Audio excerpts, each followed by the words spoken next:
deui ngahanca deui tur ngahibur deui wargi Dahlia dina radiona sewang-sewangan ku pidangan dongeng Sunda ti Dahlia anu dijomantarakeun tiga lura 101,5 FM Radio Dahlia dina jejer carios si Konsleng Wilujeng ngadangukeun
Dahlia Mang Odek sareng Barjaya nuju tarung kamari teh kitu nya urang lajengkeun putus si Konsleng tanding titisan siluman karya Bagus Respati.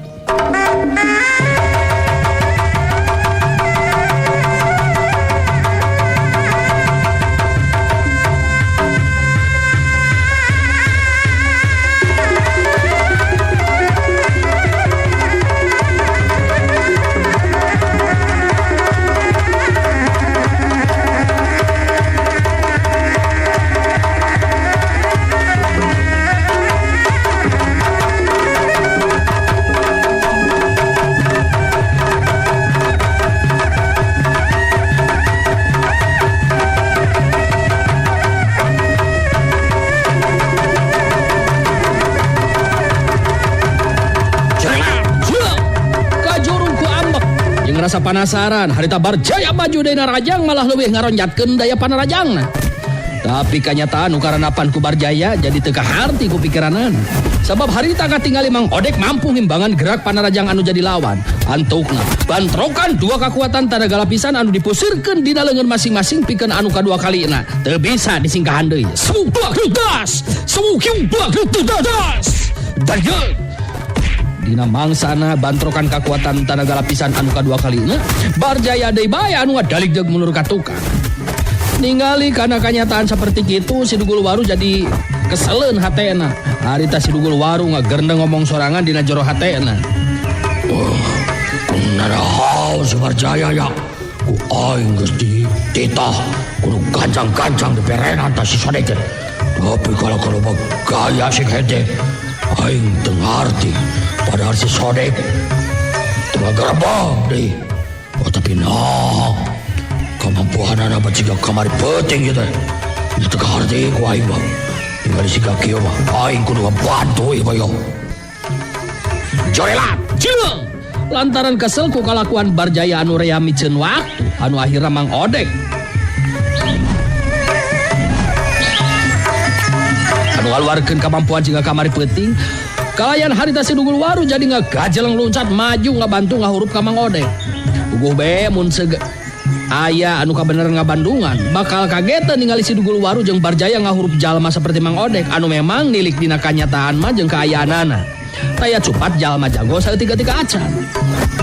Dan orok kaya samewe panarajang si Dugul Waru kena kana anggota badan Mang Odek. Harita kaburu aya jirim jalma nu ngacorelat mapag datangna panarajang si Dugul Waru. Antukna dua tanaga lapisan ngaliwatan sapasang leungeun masing-masing teu bisa disinggahan deui. Sabuk dua kedudas, daya. Ranjung kaget anu lain dikirna si Dugul Waru dina waktu harita. Sabab anu mapag panarajangna mampu ngadorong badana nepikeun ka ngadalik jeung mundur ka tukang. Ji, si Dugul Waru gancang mancuhkeun tangtunganana. Jirim anu anyar datang teh pancuh dina tangtunganana. Begitu mah we kakageta si Dugul Waru. Sabab eta jirim anu geus ngabendung panarajangna teh tetela wanoja geulis rupa anu taya lian ti kinanti geuningan.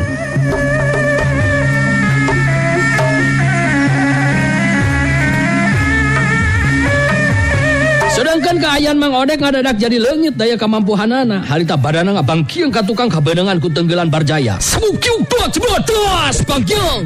Dayang. Dayang aing botong jeung dada bonang. Mang Odek ngageronahan ka nyeri. Meh-mehan angkarak bengkang maring lemah. Ngan untung Mang Odek masih kene bisa ngajaga kaseimbangan badana. Sedangkan Barjaya ngacuralitkeun awakna ka tukang terus ancuh nangtung di gigireun si Dugul Waru. Curalit. Barjaya nelek-nelek wanoja geulis anu anyar datang kawilang wanoja anu anyar pinangi keur Barjaya jeung si Dugul Waru. Dikeun Barjaya mah ningali kagelisan eta wanoja jo langsung be katarik hatena. Matak harita langsung tumanya. Saha maneh teh geulis? Make jeung pipilueun kana ieu urusanna. Nah, boga hubungan naon jeung si Sodek teh. Namun nu geulis hayang salamet montong arek pipilueun kana ieu urusan deuleu. Ngaran kuring kinanti. Pangna ayeuna ngebantu Mang Odek lantaran anjeun duaan rek binasa ka jalma anu tanpa daya. Jadi kapaksa kuring pipilueun kana ieu urusan.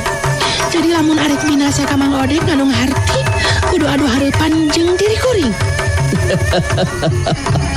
Hebat anjeun bener-bener hebat kinanti. Karana Kang nu katelah Barjaya atuh ieu Kang Waru. Sakuduna nu geulis ulah arek pipilueun kana urusan kuring bisi cilaka. Akang mah terus terang we manglebarkeun geulis. Jadi daripada nu geulis pipilueun kana masalah ieu, yang mending ge urang duaan apal berenang. Teu kudu lo baca carita. Mun memang kekeh reka binasakeun ieu dulur kuring, mangka kuring ayeuna anu bakal ninghareupanana. Sanajan ngalawan dua orang sekaligus, kuring moal make kudu ngejak ti pakalangan. Aduh, betah mah geulis wae nyarita kitu mah. Ya mau ulah dicilakakeun Kang Waru ya. Urang cangkalak we, urang lumpuhkeun lebar, ieu mah lebar ti nemenan yo. Anu geulis kieu lamun nepikeun ka kudu cilaka mah. Ade ieu Kang Waru ulah ditanda saah. Kudu lo baca tur tanpa bukur. Sor geura maju, buktikeun kamampuan diri andi kaduaan dina waktu ayeuna. Hayangnya, nah nya andi kaduaan memang mampu ngalumpuhkeun kuring. Nyan yenang tangga Akang ya. Ayolah, urang ringkus, urang cangkala Kang. Hep, hip, giap, giap. Corelat, silang. Barjaya jeung si Dugul Waru maju babarengan. Sedangkan Mang Odek anu ngabandung anu mangsungna kajadian jadi kahudang ingetanana eta wanoja teh anu panggih di warung teh.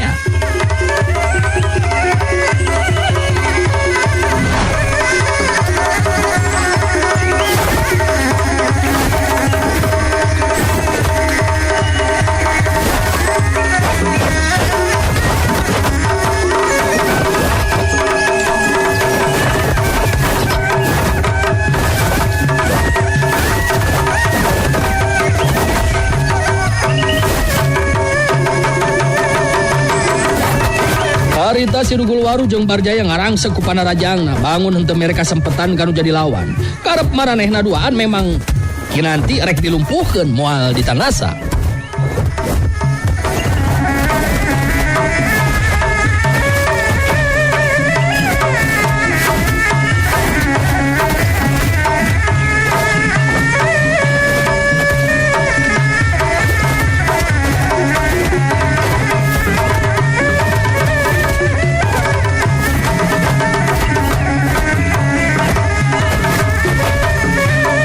Karep jeung kahayang Barjaya katut Sidugul Waru tetela teu gampang ngawujudkeunana. Malah duanana jadi pada kaget sabab kekuatan daya panarajangna jadi malikan ka diri sorangan. Kitu teh mah da puguh kinanti geus nyangking sapinuhna ilmu pukul Bayu Agung. Antukna Sidugul Waru jeung Barjaya badana ting barang kieu mundur ka tukang lantaran kekuatan daya panarajang maranehna malikan ka dirina sorangan.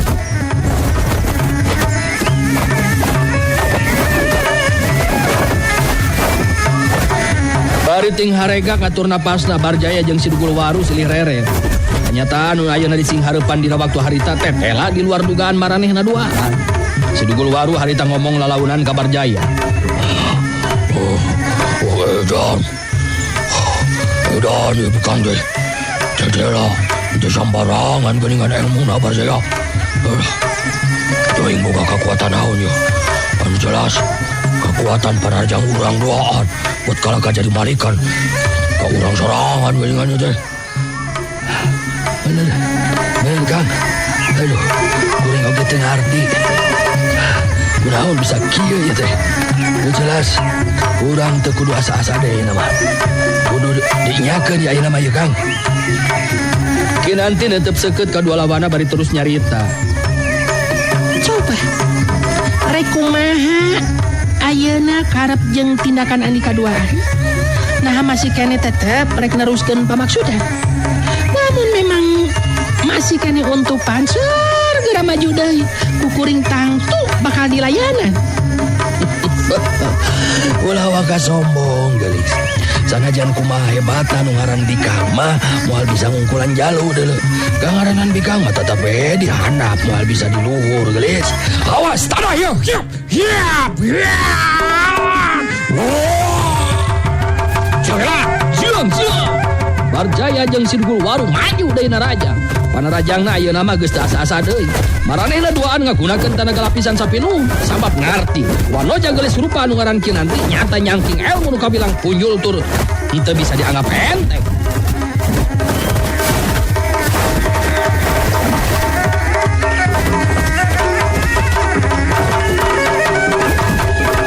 Sanajan Barjaya jeung Sidugul Waru ngagunakeun kekuatan tenaga lapisan sapinuh tetela lain mampu ngungkulan lawan tapi sabalikna sabab sameme panarajangna keuna kana sasaran duanana geus ting galerok kaget bari ting jarengkang ka tukang malah terus rubuh ting barengkang maring lemah lantaran kekuatan tenaga lapisan anu dipake pikeun rajang teh jadi malikan ka dirina sorangan. Sukiu pung 12 jengkang juga kebut-kebut.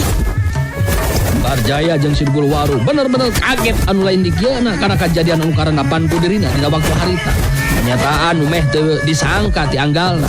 Maranehna duaan dielehkeun ku wanoja geulis rupa anu ngaran Kinanti.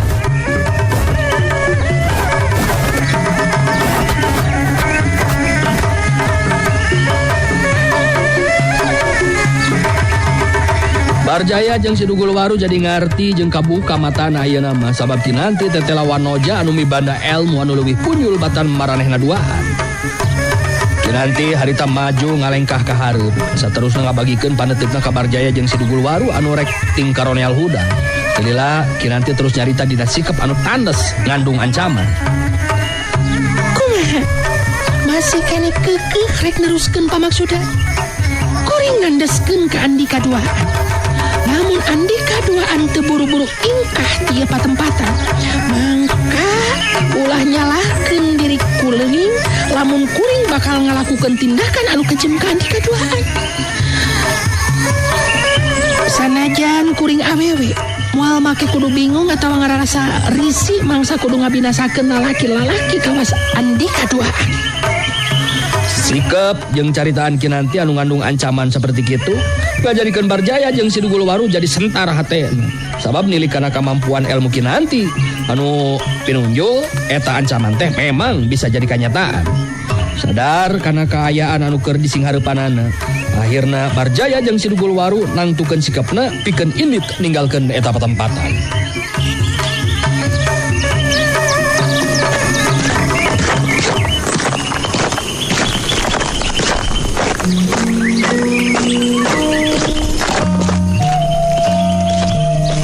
Saterusna mah duanana tinggal rajeleng laluncatan kana tonggong kuda na masing-masing anu saterusna pada ngabedal kuda. Nah, kalabur imbit ninggalkeun eta patempatan.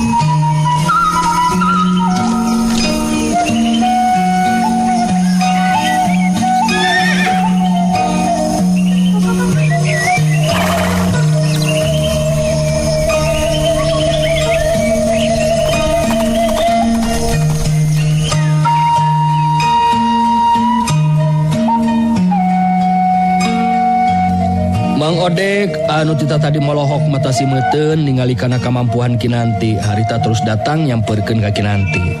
Saterusna Mang Odek negerakeun rasa panuhuna ku ayana pitulungna ti Kinanti. Lah kanuhunkeun pisan jo kana pitulung ti salira Nyimas. Upami seukeun teu aya salira mah duka kumaha nasib emang. Mung eta we jadi kaget. Nate kumang mah da tadi mah make mampu mang teh ngalawan si Barjaya jeung si Dugul Waru sagala rupa. Aneh tacan kahontal ku akal dugikeun ka ayeuna oge kumang mah aslina Nyimas tah itu. Mang teu kudu aneh atanapi kaget. Ai margi abdi salaresna tos ditata di ngabandungan kajantenan ieu teh.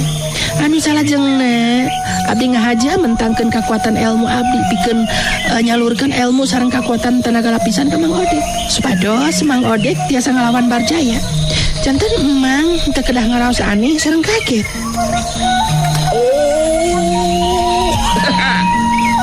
Janten kitu eta teh Nyimas. Aduh.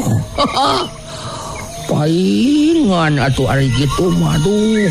Mun da ari keur emang mah waleh aneh ari ngadadak jadi jago seperti tadi mah Nyimas. Aslina tah aneh. Nyaan bagja Nyimas lah.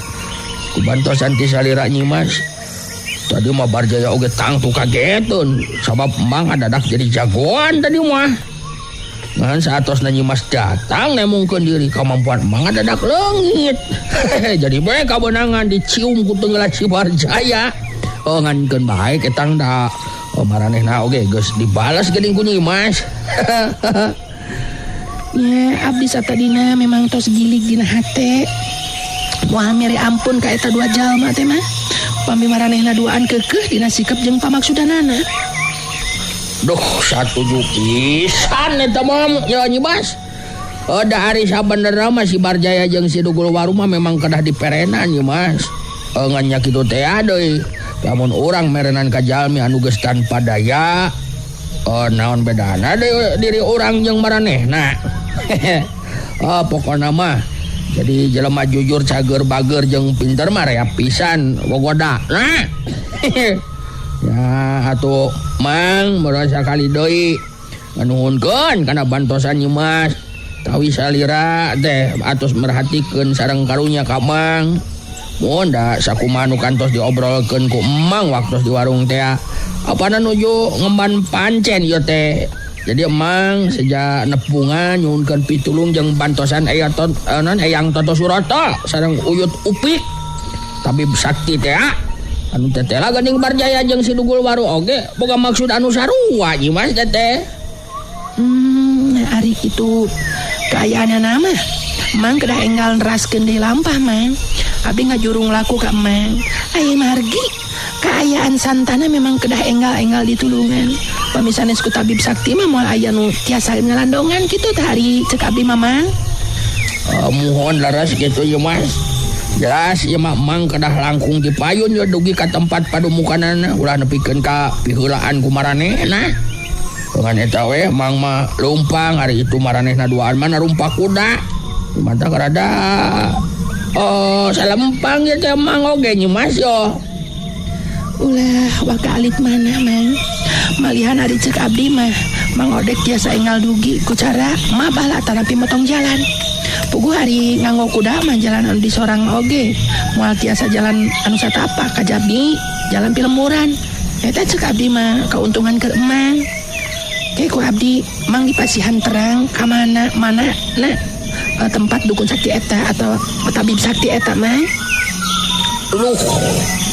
Ya nuhun pisan ai kitu mah Nyimas. Jadi Mang kudu nyanak jalan ke mana gitu Mas ya? Oke, sakedap Mang. Abdi nyanak regang abdi heula ieu keur ngagambar jalan motong kangge nuju ka pademukan Citabib Sakti teh. Mang kedah ngapalkeun ieu jalan anu bade digambar sareng dijelaskeun ku abdi. Kayak sakedap Mang. Abdi nyanak regang abdi heula. Harita katingali kinanti nitenan disabudurin eta patempatan dengan regang awi. Gila terus lempang ka tukangeun Mang Odek. Atuh Mang Odek oge jadi nuturkeun di tukangeunana. Saterusna kinanti terus nyokot regang awi. Terus eta regang awi eta dipake pikeun ngagambar dina taneuh beureum. Ngagambar atawa nyieun peta jalan atau jalan motong anu kudu disorang ku Mang Odek. Sanggeusna gambar peta jalan motong anu kudu disorang ku Mang Odek, harita kinanti ngajelaskeun sasara jentre ka Mang Odek. Mang Odek harita katingali ngabandungan pinuh perhatian kana guaran kinanti.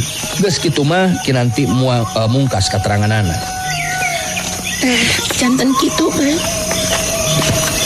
Jadi Mang Odek kedah halit manah deui sapertos anu tadi dijelaskeun. Dina ieu peta jalan Mang Odek teh pasti anu bakal dipayun dongkap ka pademukanana yang Toto Suroto Citabib Sakti teh ya Mang. Kahartos mohon Mas kahartos lah.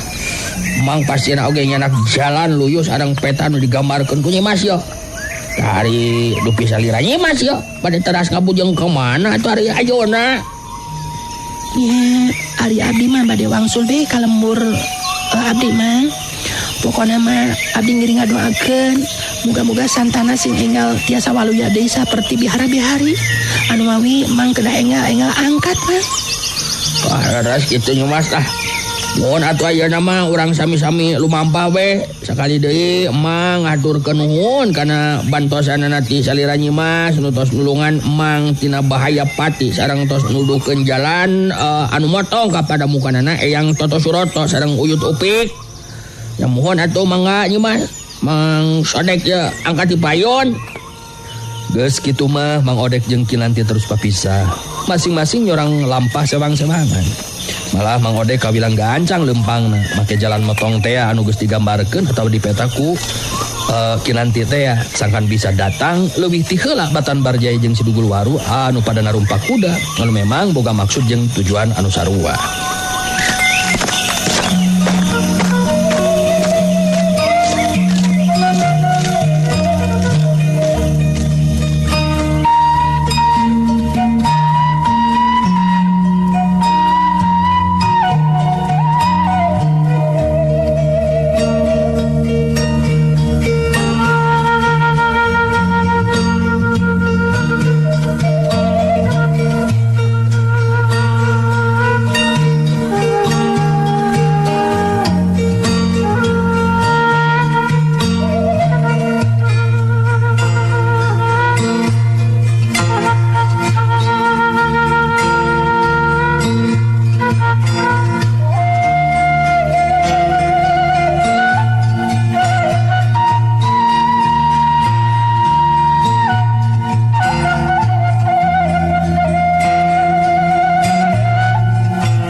Wargi dahlia urang tinggalkeun heula kaayaan Mang Odek anu keur lumampah motong jalan pikeun nuju ka pademukan Eyang Toto Suroto jeung Uyut Upik salaki pamajikan Citabib Sakti teh.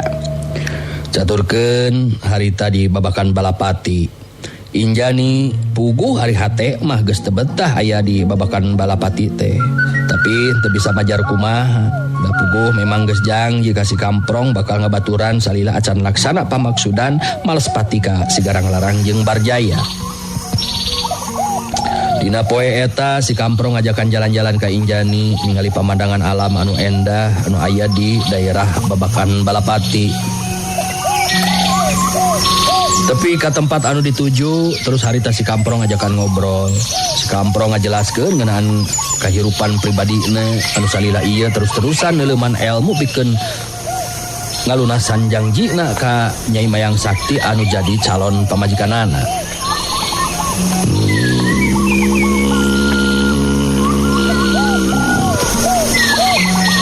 Jadi Injani ulah kaget lamun akang siga anu galak atawa aya sikep oge ucapan anu nyinggung kana perasaan. Sabab salila ieu memang akang ngan wawuh deukeut teh jeung Nyai Mayang Sakti Suwargi calon pamajikan akang.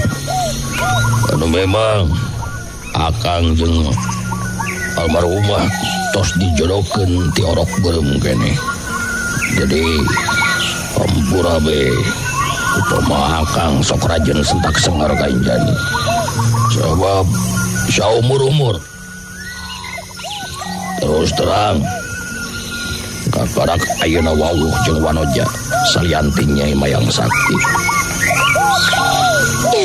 Nuhun be, ayeuna abdi diwartosan ku Kang Kamprong. Ari tos terang kieu mah abdina oge teu ngaraos kaget. Hartosna abdi tiasa ngamaklum kana kaayaan Kang Kamprong.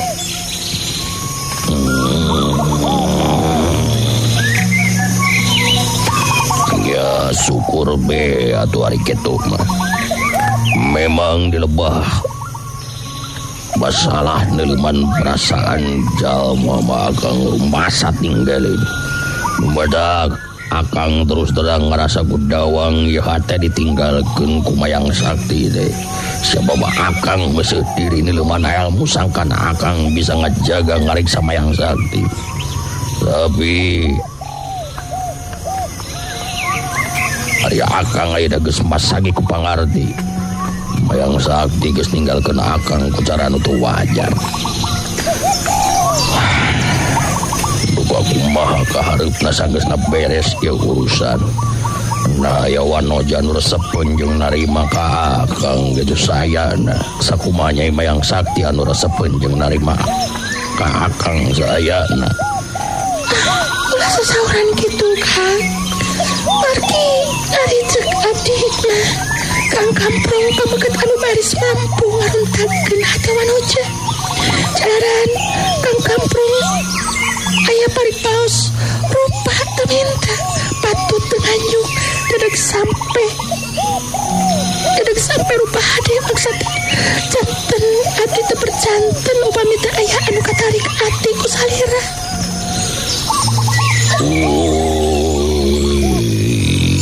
Irung akang jadi rebeh dipuji ku Injani teh ya duh. Ngan mudah-mudahan be caritaan Injani teh henteu ukur populasan, ukur hayang nyugemakeun kana hate akang. Naon anu disanggapkeun ku abdi kaeta kaayaan anu salaresna Kang. Abdi sanes muji sapeda di payunan jalmi. Nah, nanging memang kitu kanyataanana. Nanging jalaran Kang Kamprong salami ieu teu tanapi kirang mahatuskeun urusan anu kitu janten we teu percaya diri. Benar. Memang benar bisa jadi karena gitu da Injani. Akang sorangan bisa ngarasakeun darah lamun teu kapaksa lantaran butuh Injani keur mancing kadatangan si Garang Larang jeung si Barjaya mah ya terus terang akang marek maksa jeung ngagunakeun ngangpatkeun Injani sagarupa. Anu badak terus terang akang teu kasiksa sebenarnya mah. Injani anu teu boga salahna naon jadi kabaud ku masalah akang sagarupa. Jadi sekali deui akang minta dihampura ku Injani sabab akang geus nyiksa kana perasaan Injani nu pastina oge geus teu betah maturan akang. Teu Kang, abdi teu ngaraos kasiksa. Ai margi ngiring ka salira Kang Kamprong oge dumasarkeun kasadaran yen anu dilakukeun ku salira teh memang aya alasanana anu kiat. Sanes sapeda dorongan maksud anu awon ka diri abdi. Kitu ari emotan abdi mah Kang. Ya syukur be atuh ari Injani aya pikiran seperti itu. Artina gerakang oge jadi tenang jeung teu asa dosa. Badak ayeuna Injani diajakan ngobrol paduduan ku Akang di dieu teh ngarah Injani bisa ngarti sa diri Akang nu sabenerna. Ulah nepikeun ka aya pikiran goreng ka Akang. Tina eta obrolan akhirnya Injani jadi bisa leuwih ngarti pribadi si Kamprong. Lalaki anu kawilang satia karena cinta jeung janjina ka hiji wanita. Injani bet jadi terus ngabandingkeun antara si Kamprong jeung Janaka. Namun Janaka mah kawilang lalaki geus aya pangalaman lantaran kungsi dijadikeun pamuas nafsuna Nyai Wulung di alas waring. Sedengkeun si Kamprong mah sabalikna. Wayana eta obrolan keur Injani mah jadi leuwih tenang kana hatena sabab jadinya yen si Kamprong sanajan keuritan beungeutna galak jeung tegas dina sikapna tapi tetela lain jalma jahat. Injani jadi ngahuleng bari ngomong sorangan dina jero hatena. Teu ieu sadar harita keur diperhatikeun ku si Kamprong lantaran anu diajakan ngobrol kalah kabet siga anu ngalamun. Si Kamprong mansa ukur bisa merhatikan ka Injani. Injani harita katingali ngahulang bari galecok sorangan dina hatena.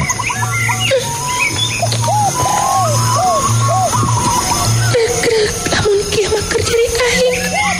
Kang Kamprong teh telah lain lagi seperti si Barjaya. Kawilang lalaki anu satia ada cinta ajan janjina. Waktu dibiarkan elemen ilmu dileletik nepikeun ka dewasa sangkan bisa ngajaga ngariksana jadi cintanya. Jadi bisa disebutkan oke yen ka Kamprong teh can kungsinya kumaha masalah cinta jeung wanita anu sabenerna. Dibandingkeun jeung Kang Janaka mah jelas tinggalin. Kang Janaka mah memang geus pengalaman. Ari geus kieu mah aing mah jadi simpati ka pribadina Kang Kamprong geuningan.